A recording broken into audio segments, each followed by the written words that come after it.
সিউড়ি শহরের এই জায়গাটা দেখে কিছু মনে পড়ছে? কোথায় গেল সেই ভিড়, সেই হাসি, সেই হাততালি? শহরের বুকে দাঁড়িয়ে থাকা বীরভূম সিনেমা হল যেন সেই প্রশ্নেরই নীরব উত্তর।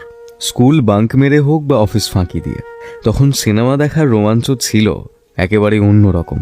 প্রথম পোস্টার বের হলে বুকের ভেতরটা যেন ঢেউ তুলত উত্তেজনায়। তখন মোবাইল, স্টোরি বা রিলস ছিল না, ছিল দেওয়ালে দেওয়ালে রঙিন পোস্টার আর হলের সামনে মানুষের ভিড়। ঈদ হোক কিংবা পুজো, সিনেমা হলে বন্ধুদের সঙ্গে ভিড় জমানো, সব মিলিয়ে যেন এক আলাদা জগৎ ছিল।